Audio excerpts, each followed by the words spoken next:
নমস্কার বন্ধুরা, আমি সহেলি অলৌকিক জোনের আসরে তোমাদের আরও একবার স্বাগত জানাচ্ছি। বন্ধুরা, আজ অলৌকিক জোনের সঙ্গে ঘটনা শেয়ার করে নিয়েছেন আরও একবার তবে এবার লিখেছেন, কিন্তু ঘটনাটা ওনার হাজব্যান্ডের। বলছেন, বেশ কদিন ইচ্ছা থাকলেও ব্যস্ততার কারণে ঘটনা লিখতে পারিনি। আমার সাথে সাথে আমার হাজব্যান্ডও তোমার চ্যানেলের ফ্যান। সে লিখতে পারে না, কিন্তু তার নিজের একটা ঘটনা আমাকে বলল লিখে দাও। আমি আজকে শুধু তার কথা বাংলা হরফে লিখে দিচ্ছি। এই মাত্র ঘটনা তারই। নমস্কার সহেলি ম্যাডাম, আমার নাম সুরজিৎ। আজ খুব অদ্ভুত একটা ঘটনা বলবো। একটি বৃষ্টিমুখর দিনে কফি হাউসে একটি মেয়েকে দেখে এত ভালো লাগে যায়, তার সাথে আলাপ করে ফেলি। তারপর ভাবি, আলাপ হওয়ার পর এই মেয়েটিকে বিয়ে করতে হবে। সে তখন বাইরে পড়াশুনো করে আর হোস্টেলে থাকে। আলাপ পর্ব চলতে চলতেই তার জীবনে খুব বড় একটা ঘটনা ঘটে যায়। সে তার মাকে হারায়। এই ঘটনার পরে আর বেশি সে আর কলকাতায় আসতো না। অগত্যা ফোনই ভরসা। সে খুব চুপচাপ হয়ে গেছিল। আমায় তখন দাদা বলতো, আর আমি তাকে তুই করে বলতাম। একদিন সে জানায় ছুটি পড়েছে, তাই পুরো বিল্ডিংয়ের সবাই বাড়ি চলে গেছে, কিন্তু ওকে ওখানেই থাকতে হবে। আমার ইচ্ছে হলে আমি ওকে রাত 12টার পর কল করতে পারি। কারণ আমি ফোন করতে সে বলল, একটু ধরো, আমি ওয়াশরুম থেকে আসছি। আমি শুনতে পেলে অনেক মেয়ে কথা বলছে, ডাকাডাকি করছে, খিলখিল করে হাসছে। সে এসে ফোন ধরে বলল কারেন্ট চলে গেছে। তাই শুয়েই পড়লাম। কথা বলছি এমন সময় আমি শুনছি ওর দরজায় কেউ নক করছে। আমি থেমে গেলাম, কিন্তু ও দেখলাম কথা বলেই চলেছে। তারপর ওর নাম ধরে ডাকছে। বিশ্বাস করুন, আমি স্পষ্ট শুনেছি। ওকে বললাম, তোকে ডাকছে তো, তুই সাড়া দিচ্ছিস না কেন? ও বলল, বাদ দাও না। এইরকম চলতে লাগলো। পরে ফিরলে ও জানায় সেদিন কেউ ওই বিল্ডিংয়ে ছিলই না। আর ওই রকম ওদের ওখানে হয়, দরজায় ধাক্কা, ছাদে দৌড়ানো, নাম ধরে ডাকা, ইত্যাদি ইত্যাদি। আমি ওর সাহস দেখে হতবাক হয়ে গেছিলাম। আজ সে আমার বউ, তার স্বপ্নও মিলে যায়, সে অনেক কিছু দেখতে পায়, আর তার মুখের কথাও অনেক মিলে যায়। সে আপনাদের সঙ্গে অনেক কিছু ঘটনা শেয়ার করেছে, আজ আমি আমারটা শেয়ার করলাম। ওর নাম থ্যাংক ইউ সো মাচ দাদা। খুবই ভালো লাগলো তো ঘটনা শেয়ার করেন, তার সঙ্গে আপনিও যে আপনার এক্সপিরিয়েন্স শেয়ার করেছেন, সত্যি খুব ভালো লাগলো। Thank you so much. এভাবেই অলৌকিক জোনের সঙ্গে থাকুন। সেকেন্ড ঘটনা যার পড়ব, ঘটনা পাঠিয়েছে দামিনী। দামিনী বলছে, ঘটনা 1997 সালের। শীতলতলে গ্রামে দুই বন্ধু থাকত। একজনের নাম আমিমুল, একজনের নাম খাদেমুল। তারা দুজনেই বাল্যকালের বন্ধু। গ্রামে তাদের সবাই খুব ভালোবাসত, কিন্তু তাদের একটা খারাপ দিক ছিল। প্রতি রাতে তারা জুয়া খেলতে যেত। গ্রামের অনেকেই নিষেধ করেছিল, কিন্তু কারুর কথাতেই তারা জুয়া খেলা বন্ধ করেনি। একদিন মাঝরাতে তারা জুয়া খেলে বাড়ি ফিরছিল। বাত তাদের দুজনেরই শরীর খারাপ হয়ে যায়। তারা আর চলতে পারছিল না। একটু বিশ্রাম করার পর একটা পুকুর পাড়ে বসে দুজনে গল্প করছিল। এমন সময় আমিনুল পুকুরের ওই পাশে আগুন জ্বলতে দেখে, আর দেখে সেখানে অনেক মানুষের ভিড়। সে কিছু বুঝতে না পেরে খাদেমুলকে বলে, দেখ বন্ধু, পুকুরের ওই পাড়ে কি? খাদেমুল বলে, তাই তো, চলো গিয়ে দেখি। তারা দুজনেই পুকুরের ওপারে গিয়ে দেখে ওখানে কোনো মানুষ নেই, শুধু একটা খাটের ওপর সাদা কাপড়ে মোড়ানো একটা লাশ আছে, আর আগুন জ্বলছে। আশেপাশে পরিবেশটাও বেশ ছমছমে। তারা দুজন এভাবে যে লাশটাকে কবর দেওয়ার মতো ব্যবস্থা করবে কেউ নেই, তাই তারা ঠিক করে তারাই এর কবর দেবে। কিন্তু তাদের একার পক্ষে তো আর সম্ভব না। তাই আমিনুল বলে, একটা কাজ কর, আমি এখানে দাঁড়িয়ে থাকি, আর তুই গ্রামে গিয়ে গ্রাম থেকে আরও কজনকে ডেকে আন। আমিনুলের কথা মতো খাদেমুল গ্রামে আরও কয়েকজনকে ডাকতে যায়, আর আমিনুল লাশের খাটের পাশে দাঁড়িয়ে থাকে। গ্রামে যেতে হলে একটা রেল লাইন পার হতে হয়, কিন্তু খাদেমুল কোনোভাবেই সেই রেল লাইন পার হতে পারে না। সে যখন এই লাইনটা পার হতে যায়, তখনই আবার পাশে এসে পড়ে। সে কোনোভাবেই লাইনটা পার হতে পারছিল না। অন্যদিকে আমিনুল লাশের পাশে ছিল। দৈবাত সে লক্ষ্য করে লাশটা গড়িয়ে খাটের ওপর থেকে পড়ে যায়। সে লাশটার কাছে যেতে চাইলে দেখে লাশটা হামাগুড়ি দিয়ে তার দিকে এগিয়ে আসছে। আমিনুল তখন কোনো কিছু না ভেবে প্রচণ্ড দৌড়তে শুরু করে। দৌড়তে দৌড়তে পেছনে তাকিয়ে দেখে যে লাশটাও তাদের পেছনে হামাগুড়ি দিয়ে আসছে। সে ভয় পেয়ে আরও জোরে দৌড়ানো শুরু করে এবং লাশটা তার পেছনে আরও জোরে আসতে থাকে। সে ভয় পেয়ে জোরে চিৎকার করে, আর সঙ্গে সঙ্গে ফজরের আজান ভেসে আসে মসজিদ থেকে। আমিরুল পেছনে তাকিয়ে দেখে পেছনে আর কোনো লাশ নেই, পুকুর পাড়ে কোনো আগুনও নেই, কোনো খাটও নেই। তার সাথে তার বন্ধুর দেখা হয়ে যায়। তারপর তারা দুজনে বাড়ি ফিরে আসে। তারপর তারা দুজনেই একটা বিরল রোগে আক্রান্ত হয়। সারা শরীরে ভয়ঙ্কর দাগ দেখা যায়। একজন তান্ত্রিকের কাছে গেলে তারা সব কথা শুনে বলে অভিশপ্ত আত্মা তাদের তাড়া করেছিল। তারা একত্রে ছিল না বলে বেঁচে গেছেন, একত্রে থাকলে তাদের নাকি ভয়ঙ্কর ক্ষতি হতো। তান্ত্রিক তাদের কিছু তন্ত্রমন্ত্র করে তাবিজ দেন। তারপর থেকে দুই বন্ধু আর কোনো জুয়া খেলা খেলতে যায়নি। ঘটনাটার মেন যে ঘটনাটা দামিনী পেয়েছে, যিনি শেয়ার করেছেন তিনি হলেন রিমন হোসেন। তার ঘটনায় দামিনী লিখে পাঠিয়েছেন। Thank you so much Damini এবং রিমন বাবুকেও অসংখ্য ধন্যবাদ ঘটনা শেয়ার করার জন্য। বন্ধুরা, আজ তোমাদের সঙ্গে গ্রাম বাংলার আরও একটি ঘটনা শেয়ার করব। ঘটনা পাঠিয়েছে তন্দ্রা চ্যাটার্জি। তন্দ্রা দেবী একজন খুবই বয়স্ক মানুষ। উনি বলছেন আগেকার দিনে, এখন হয়তো অনেকটা কমে গেছে, ডাইনি এই বিষয়টা গ্রামে খুব প্রচলিত ছিল। মানুষকে ডাইনি ভাবা, ডাইনি সন্দেহে তাকে মারধর করা ইত্যাদি ইত্যাদি। একদমই ভালো ছিল না নিয়মটা, কিন্তু কিছু কিছু জিনিস যেন ভুল হতো না, কোথাও যেন কিছু সত্যি লুকিয়ে থাকতো। তেমন ওদের গ্রামে তন্দ্রা দেবী তার নিজের ছোটবেলার কথা বলছেন। উনি পুরুলিয়ার একটি প্রত্যন্ত গ্রামের মেয়ে ছিলেন। বলছেন আমাদের গ্রামে জটি বুড়ি নামে একটি বুড়ি ছিল। বুড়ি আতপাগলি ছিল। লোকের বাড়িতে চেয়ে চিনতে কোথায় চাল ডাল কলা যেখান থেকে যা পেত ওগুলো বাজারে বিক্রি করতো, বিক্রি করে খেয়ে জীবন কাটাতো। এবার তখনকার দিনে একটা মানুষের পেট চালানো এমন কিছু, বিশেষ করে গ্রামগঞ্জে, শক্ত কোনো ব্যাপার ছিল না। কিন্তু জটিবুড়ির একটা সমস্যা ছিল, জটিবুড়ি যাকে অভিশাপ দিত অভিশাপ কিন্তু ফলে যেত। তো জটিবুড়িকে এই জন্য গ্রামের বউরা, মেয়েরা বিশেষ করে যারা তার সঙ্গে পুকুর ঘাটে গিয়ে তার সঙ্গে খুব সমস্যা হতো।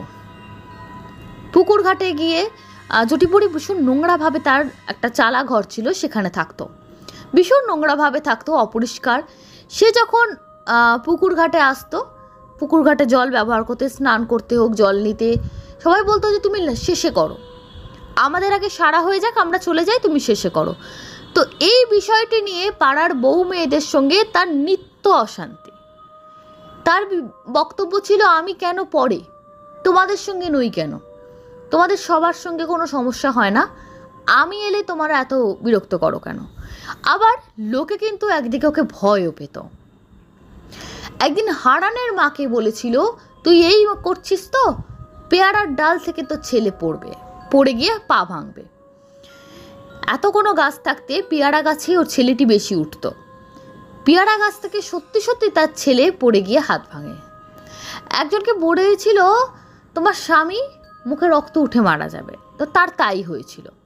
এরকমভাবে অল্প বিস্তর এক গ্রামের বুড়িকে বলেছিল তোমার ছেলের বউ মানে বৌমা গর্ভে যে সন্তান আছে সে কিন্তু বাঁচবে না, মারা যাবে, তাই হয়েছিল। এরকম ওর মুখের এই যে আকতাকু কথা, মানে গালিগালাজের মাধ্যমে সে বলতো, একটা করে মানে অভিশাপ দিয়ে দিত। একটা একটা করে যখন গ্রামে ফলতে শুরু করে না, লোকেরা প্রচণ্ড রেগে যায়। প্রত্যেকে তার উপর একটা অদ্ভুত রাগ হয়, বিরক্তি তৈরি হয় যে কেন তুমি সবসময় আমাদেরকে গালমন্দ করবে, কেন তুমি সবসময় লোককে উল্টোপাল্টা কথা বলবে কেন। এইসব বিষয় চলতে থাকে। কেউ কেউ বলে এই বিষয়টির কোনো প্রমাণ পাওয়া যায় না, তো জটি বুড়িকে গ্রামের কিছু লোকেরা মিলেই নাকি ওই পুকুরের জলে ডুবিয়ে মেরেছিল, কারণ জটি বুড়ি সাঁতার কাটতে পারত। একদিন ভোরবেলা, গ্রীষ্মের ভোরবেলা, ভোর 4টে সাড়ে 4টে নাগাদ প্রথমবার পুকুরে যে এসেছিল সেই জটি বুড়ির মৃতদেহ পুকুরের জলে ভাসতে দেখেছিল। সে বিশাল ব্যাপার, গ্রামে হই হই পড়ে যায়, জটি বুড়ি মরেছে। বুড়ি এত অভিশাপ দিত, বুড়ি ও অপঘাতে মরল বলে গ্রামে যেন প্রচণ্ড ভয় তৈরি হয় যে জটি বুড়ি এইভাবে মারা গেল, এবার না আরও লোকের ক্ষতি করে, কোনো ক্ষতি হবে না। তো তো গ্রামের লোকেরা সবাই মিলে, যেহেতু জটি বুড়ি 3 কুলে কেউ ছিল না, গ্রামের লোকেরা সবাই মিলে চাঁদা তুলে ওর শ্রাদ্ধ শান্তি যাবতীয় সব ব্যবস্থা করে। উদ্দেশ্য ছিল এই জটি বুড়ির জন্য যেন আমাদের কোনো ক্ষতি না হয়, মৃত্যুর পরও যেন কোনো অভিশাপ সাপসাপান্ত সে না করে, কেন বেঁচে থাকতে যার কথার এত জোর ছিল, মরে গেলে না জানি কি করবে। তবে গ্রামের সমস্ত কিছু যা যা করলো সবাই, শান্তি সস্তায়ন, একটা সময় গিয়ে সবাই বুঝতে পারলো সবই বৃথা গেছে, কিছুতেই কিছু লাভ হয়নি। জটি বুড়ি হয়তো প্রকৃতই ডাইনি ছিল, কথার কথা ডাইনি না। জটি বুড়ি আস্তে আস্তে গ্রামের লোকেদের মনে একটা ভয় ধরিয়ে দিয়েছিল। জটি বুড়ির মৃত্যুর পরও একদিন রাতের বেলা, রাত মানে সন্ধ্যে 7টা সাড়ে 7টা, তখনকার দিনে গ্রামে এটাই রাত, সন্ধ্যে তখন 5টা সাড়ে 5টা 6টার পরে আর কাউকে সন্ধ্যে বলতো না। গ্রামের একজন বয়স্ক ভদ্রলোক সাইকেল চালিয়ে আসছিলেন, সদরে কোনো কাজে গেছিলেন। তিনি জটি বুড়ির বাড়ির সামনে এসে দেখতে পান জটি বুড়ি নিজের দাওয়ায়, তখন চাঁদনি রাত, দেখছেন পরিষ্কার চুলটা এলো, সনের মতো সাদা চুল, জটি বুড়ি একটু উল্টো দিকে তাকিয়ে বসে আছে। বসে আছে কেমন, উনি বলছেন মানুষ যেটা বসে থাকে হঠাৎ করে দেখে মনে হবে যে পুরো তার শরীরটাই আছে, পরে দেখে মাথার চুলগুলো সনের মতো উড়ছে হাওয়ায়, চাঁদনি রাত, হাওয়া দিচ্ছে, জটি বুড়ি মাটির দাওয়ায় বসে আছে,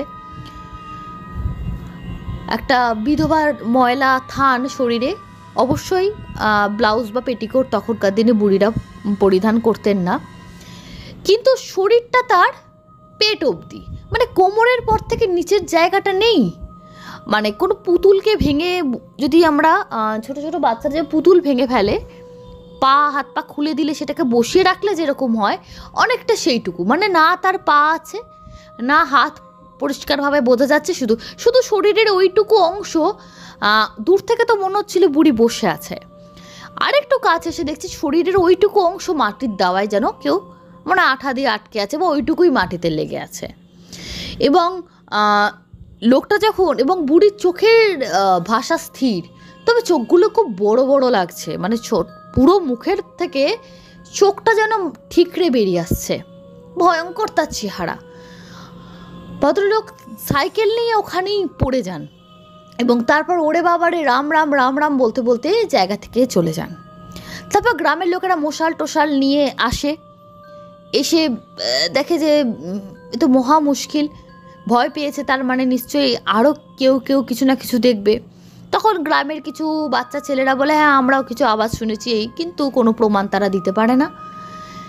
এবার গ্রামের লোকেরা রাগ করে বলে যে এই বাড়িটা যতদিন থাকবে, বাড়ি মানে কুড়ে ঘরটা, এই জটির আত্মা মুক্তি পাবে না, আর আমাদের বেঁচে থাকতে যেমন জ্বালিয়েছে মরে গিয়েও বুড়ি জ্বালাবে।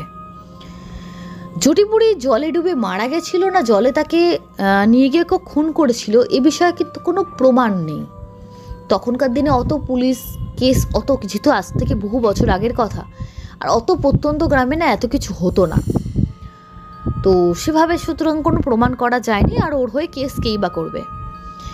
কিন্তু জটির আত্মার সদ্গতির জন্য গ্রামের লোকেরা বলে যে এই কুড়ে ঘর মানে চাকচালা ঘরটা এ তো কোনো কাজে লাগবে না, ভূতের আড্ডা হচ্ছে, একটা ভূত এসছে মানে ওর 4টে ভূত এসে জড়ো হবে, এ ঘরটাকে পুড়িয়ে দেওয়া হোক। তো মশালের আগুন জ্বালিয়ে গ্রামের লোকরা ঘরটাকে পুড়িয়ে দেয়। সব থেকে বড় কথা, যে ভদ্রলোক সব থেকে এগিয়ে এসেছিলেন আগে, গ্রামের যে মোড়ল, যে না এই গ্রামের এই ঘরটাকে পুড়িয়ে দেওয়া হোক, যার মাথা থেকে বুদ্ধিটা বেরিয়েছিল, ওই ঘর পোড়ানোর 3 মাসের মাথায় ভদ্রলোক ওই গ্রামেরই বট গাছে গলায় দড়ি দিয়ে আত্মহত্যা করেন। এবং তারপর থেকে একে একে গ্রামের বহু লোক, কারুর কলেরা, কারুর এটা ওটায় প্রচুর লোক কিন্তু মারা যেতে থাকে। তখন গ্রামের লোকেরা এমনি যে খুব সঙ্গতি সম্পন্ন তা কিন্তু নয়, ম্যাক্সিমাম লোক তারা দারিদ্র্যসীমার নিচে বসবাস করতো, সুতরাং তাদের আর্থিক অবস্থা ভালো না। বড় ওঝা বা কাপালিককে ডেকে যে তারা গ্রামের কাজ করাবে তারা অত বুঝতেও না, সেটা পারতো না। কিন্তু কিছু লোক ছিল যাদের আত্মীয় স্বজন একটু শহরের দিকে থাকতো, তারা একটু যোগাযোগ করে এবং যোগাযোগ করে ব্যবস্থা করে যে না, এইভাবে চলতে পারে না, জটির আত্মার মুক্তি হোক। এবং শুধু জটির আত্মা না, তার সঙ্গে আরও যারা মারা গেছে প্রত্যেকের আত্মার মুক্তি হোক। গ্রামে বিশাল বড় করে আগুন জ্বালিয়ে যজ্ঞ হয়, গোটা রাত ধরে যজ্ঞ হয় এক অমাবস্যার রাতে। এবং সেটা হয় জটির বাড়ি যেখানে পোড়ানো হয়েছিল ওই মাঠটায়, মানে সেটা তো মাঠ হয়ে গেছিল, কিছু ছিল না পড়ে, ওই ধ্বংসাবশেষ বাড়ির ওইখানেই যজ্ঞটা করা হয়। এবং যজ্ঞের পর তান্ত্রিক যা বলেন যে গ্রামের এক মহিলাকে ওই জটির আত্মা ভর করবে। কাকে করবে তোমরা বুঝতে পারবে। যজ্ঞ যখন প্রায় শেষের দিকে, ভোরের বেলা, সবাই গ্রামের বাচ্চা থেকে বুড়ো সবাই জড়ো হয়েছে যে কি দৃশ্য দেখব, এবার আত্মা বেরিয়ে যাবে গ্রাম থেকে। সারা রাত মনে আনন্দে লোকের ঘুমই হয়নি, জটির আত্মা বেরিয়ে যাচ্ছে গ্রাম থেকে। সেই সময় একজন বউ এলো চুলে এক ঘড়া জল নিয়ে। তান্ত্রিক বলেন ওই দূরের নিম গাছটা অবধি যা। যিনি ঘটনা পাঠিয়েছেন তিনি আজ অনেক বয়স্কা, তিনি বলছেন আমরা তখন খুব ছেলে মানুষ, সেই সময় আমরা নিজের চোখে দেখেছি একটা মানুষ, সে কিন্তু কোনো ভোজবাজির খেলা দেখানো কোনো কেউ না, একটা সাধারণ ঘরোয়া বউ, দাঁতে করে এক ঘড়া জল ভর্তি, আবার পেতলের ঘড়া নিয়ে দৌড়চ্ছে। বলছে সেই দৃশ্য না দেখলে সহেলি কেউ বিশ্বাস করবে না। যারা বলে ভূত নেই, অলৌকিক কিছু হয় না, সব গুজব। আজকের যুগ হলে হয়তো এসব ঘটনা লোকে ইন্টারনেটে দিয়ে দিত, ভাইরাল হয়ে যেত। সেই বউটি মুখে ওই রকম ঘোড়া নিয়ে অনেকটা দূর, নিম গাছ কিন্তু কাছে ছিল না, সেই যে পুকুর পাড়টা ছিল, যে পুকুর পাড়ে জটি মারা গেছিল এবং যেই পুকুরের জল ব্যবহার করা নিয়ে ম্যাক্সিমাম সময় গ্রামের লোকেদের সঙ্গে ঝামেলা হতো, সেই পুকুর পাড় থেকেও আরও দূরে এগিয়ে গিয়ে সেই নিম গাছটি ছিল, মানে নিম গাছটি বেশ অনেকটা দূরে ছিল। সেখানে গিয়ে বউটির দাঁত থেকে ঘড়া পড়ে যায়, বউটির মুখ থেকে রক্ত বের হয়, সে ওখানে অজ্ঞান হয়ে পড়ে যায় এবং নিম গাছের একটা ডাল হুড়মুড় করে ভেঙে পড়ে যায়।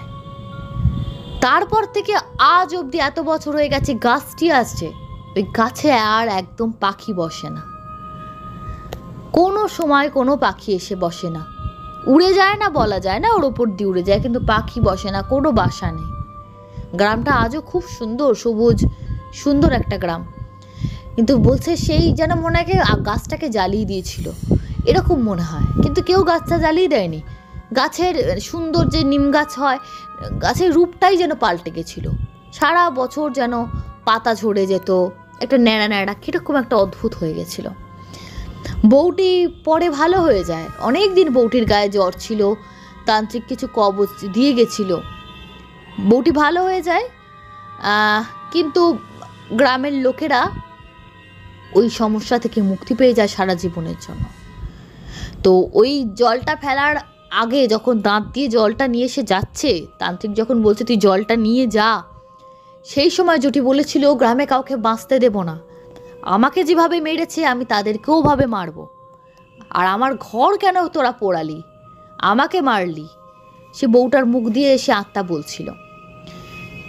তো এই মুখের এই কথা থেকেই সবাই ধরে নিয়েছিল যে পুকুরের জলে হয়তো কেউ ফেলে মেরেছিল জটিকে, জটি এমনি এমনি মারা যায়নি। তারপর থেকে বাড়ির বউদের বা মেয়েদের যে ভয় আস্তে আস্তে কেটে যায়, গ্রামটা মানে অভিশপ্ত গ্রামটা মুক্তি পেয়ে যায়। তবে আজও সেই গ্রামের লোকেরা, পুরনো যারা বাসিন্দা আছে, এই ঘটনা তারা আজও জানে। গ্রামের নামটি উনি লেখেননি, বলছেন আজকে বলতে গেলে অনেকেই বলবে হ্যাঁ না আমাদের ছোটোবেলার ঘটনা, আমরা এত বিবাদে যেতে চাই না, তবে অনেকেই আজ অবধি জানে। এই ছিল ঘটনা। ভালো লাগলে সহেলি শুনিও। আমি আপনার ঘটনা শোনালাম, কেমন লাগলো আপনি জানাবেন। সরাসরি চলে যাচ্ছি কমেন্ট বক্স সেকশনে। কমেন্ট করেছেন অলিভিয়া দাস MFFH, ওনার কথাটা কিছু বুঝতে পারছি না কি লিখেছেন।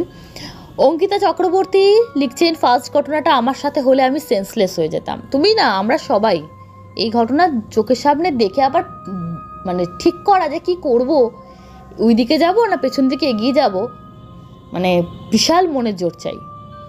ঋতুপর্ণা হালদার, খুব সুন্দর লাগে তোমার ঘটনাগুলো, তোমার কণ্ঠ অসাধারণ। অসংখ্য ধন্যবাদ ঋতুপর্ণা।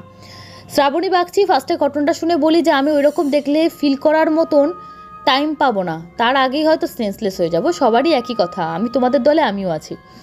বৈশাখী সেন লিখেছে শৈলী, লাস্ট গল্পটা শুনে মনে হলো মন ভরে গেল, চোখের সামনে যেন দেখতে পাচ্ছিলাম। সৌমেন্দু রয়চৌধুরী, উনি ওনার স্বভাবসিদ্ধ কবিতা লিখেছেন ভাগ্যিস কাকু ধরিয়েছিলেন বিড়ি, নয়তো তিনি হয়ে যেতেন অশরীরী। ইউজার GF কমেন্ট করেছেন, ইউজার GL লিখেছেন N রহমান, গৌহাটি আসাম থেকে। সহেলি, তোমার নিয়মিত শ্রোতা, তোমার গল্পগুলো সেরা লাগে, অন্য কিছু ভালো লাগে না। Thank you so much. Ashutosh Mukherjee লিখেছেন আমরা স্টেশনের কাছেই থাকি, লোকের মুখে মুখে প্রচার হয়ে যেত। দেখুন, প্রত্যেকটা স্টেশনের কাছে কম বেশি, বিশেষ করে লেভেল ক্রসিং যেখানে থাকে, কারণ আমি যেখানে থাকতাম সেখানেও লেভেল ক্রসিং ছিল, ওখানে অনেক মানুষ আত্মহত্যাও করেছে, এমনি কাটাও পড়েছে, অনেকে অনেক কিছু দেখেছে, আবার আমরা সারা জীবন ওখানে থেকেও কিছু দেখতে পাইনি। তো সবাই সব কিছু যে এক্সপিরিয়েন্স করবে তার কোনো মানে নেই। আমরা লোকাল লোক হয়েও কিছু দেখতে পাইনি, অনেক সময় অনেক দূরের লোকেরা অনেক কিছু দেখেছে, তারা ভয় পেয়েছে, অনেক ঘটনা ঘটেছে। এবং যদি স্টেশন মাস্টার আসতেন বা লেভেল ক্রসিংয়ে যারা গার্ডেরা চাকরি পেতেন নতুন নতুন, অনেক ওখানে চাকরি করতে চাইতেন না ট্রান্সফারের জন্য, কিন্তু রেলে সার্ভিস দুম করে চাইলে তো ট্রান্সফার হতে পারে না, তো তারা আরও লোক রাখতো যে থাকা যায় না রাত্রে একা। তো তা বলে কিন্তু সবাই সব কিছুকে এক্সপিরিয়েন্স করেছে তা কখনো হয় না। রিক্তারি, এই ঘটনাটা শুনে একটা ঘটনা মনে পড়লো। আচ্ছা, কি লিখেছেন একটু পড়ে নেওয়া যাক। আমার দাদুর মা যখন 3 বছর তখন মারা যান। দিদাকে তখন ব্যবসার হাল ধরতে হয়। একদিন মাঝরাতের দিকে উনি কজন লোকের মাথায় ধানের বীজ নিয়ে ট্রেনে তুলতে যাচ্ছিলেন। কোলে আমার 6 মাসের ছোট মামা, তাই লোকেদের থেকে পিছিয়ে পড়েছিলেন।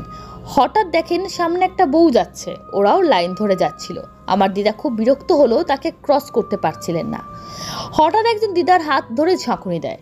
দিদা দেখে ওই লোকগুলোর মধ্যে একজন, তিনি বলেন তুমি তো দিদি কাঠের ভাঙা ব্রিজের দিকে যাচ্ছ। তখন দিদার হুঁশ আসে, সামনের দিকে তাকিয়ে দেখেন বউটার মাথা নেই, কিন্তু সেই লোকটা বউটাকে দেখতে পাননি। রেল লাইনে মারা যাওয়া মানুষদের আত্মার তৃপ্তি মনে হয় সত্যি হয় না। শর্মিষ্ঠা ঘোষ, ছোট করে গল্প বলো, খুব ভয়ের গল্প। আচ্ছা, ছোট করে কিভাবে বলবো বলুন। দুটো ঘটনাই দারুণ ছিল। সব থেকে আশ্চর্য লাগলো যে দুটো ভয়ঙ্কর সিচুয়েশনে মানুষ দুটোর কি সাহস, নিজেদের মাথা ঠান্ডা রেখে ভাবছে কি করবে। একদম তোমার সঙ্গে সহমত। এইটাই সব থেকে আগের দিনের ঘটনার USP এটাই ছিল, যে দেখার পরও সে ভাবছে যে কী ডিসিশন নিচ্ছে, কতটা সাহস ঈশ্বর তাদের দিয়ে পাঠিয়েছেন, কতটা মনের জোর। আমরা যদি তাদের সমালোচনা না করে যে সত্যি হয়েছে কি মিথ্যে হয়েছে সেটা না ভেবে অন্য পার্সপেক্টিভ দিয়ে ভাবি যে আমরা হলে কি করতাম, তাহলে কিন্তু আমরা উত্তরটা পেয়ে যাব। জয়শ্রী সেনগুপ্ত লিখেছে শৈলী, খুব ভালো লাগে তোমার বলা ঘটনা শুনতে। মিস্টার গোল্ডেন 1 ফ্যালকন, দুটো ঘটনায় মারাত্মক ভয়ানক, আমি নিজে বারাসাতে থাকি। আচ্ছা, সুরজিৎ চ্যাটার্জি, রুবি পাল, প্রিয়াঙ্কা দাস, শিবাশিস সেন, বারাসাতে ঘটনা শুনে দাদুর চার্চের ঘটনাটা মনে করিয়ে দিল। আচ্ছা, শান্তনু বোধক, ইউজার রেল লাইনে যারা আত্মহত্যা করে কাটা পড়ে তাদের এই অবস্থা হয়।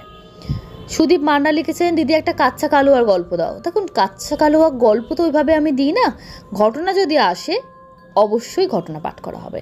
Thank you so much. আশা করি তোমাদের এই এপিসোডটি ভালো লেগেছে, এভাবে সঙ্গে থাকো। শুভরাত্রি।